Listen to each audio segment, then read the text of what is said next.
আজকে আমাদের গ্রামের বাড়িতে হচ্ছে পুজো। তো যেমনটা আপনারা দেখতেই পাচ্ছেন, এখানে তরকারি কাটা শুরু হয়ে গেছে এবং রান্নাও প্রায় শুরু হয়ে গেছে। যেহেতু অনেক রান্না, তো সকাল থেকেই শুরু করতে হবে। আর এদিকে শুরু হয়ে গেছে ফল কাটা, মানে পুজোর জন্য যে ফলগুলো লাগবে।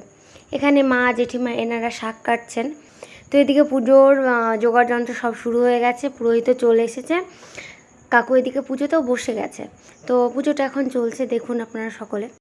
এদিকে পুজো দেখার জন্য সকলে দাঁড়িয়ে রয়েছে, কাকিমার আত্মীয়জন, আমাদের বাড়িতে যারা যারা এসেছিল সকলে। আর এই যে আমাকে দেখুন, জরা জীর্ণ রুগ্ন মুখ নিয়ে বসে আছি। আসলে আমার শরীরটা একটু খারাপ।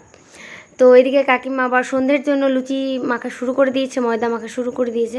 আর এই যে সব বোনগুলো, এরা গল্পই শেষ হচ্ছে না এদের। অবশেষে যজ্ঞ শুরু হলো। আর পুজো শেষ হওয়ার পর আমরা গেলাম আমাদের ঠাকুর ঘরে একটু পুজোটা করিয়ে নিতে। যেহেতু এরকম পুজো খুব একটা বারবার হয় না, তাই আমরাও পুরোহিতকে দিয়ে ভাবলাম যেন আমাদের ঠাকুর ঘরে ওই পুজোটা একটু করিয়ে দেয়। তারপর শুরু হয়ে গেল দুপুরের খাওয়া দাওয়া। আজকে ভীষণ গরম পড়েছে, কিন্তু বৃষ্টি হওয়ার জন্য একটু দিনটা ঠান্ডা হলো।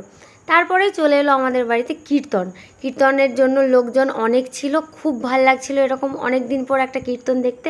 তোমরা একটু শুনে নাও কেমন হয় আমাদের গ্রামের কীর্তন।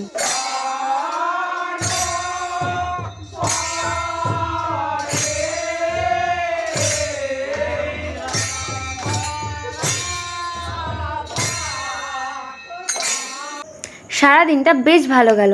দেখা হচ্ছে পরের কোনো ভিডিওতে। ভালো থাকুন, সুস্থ থাকুন।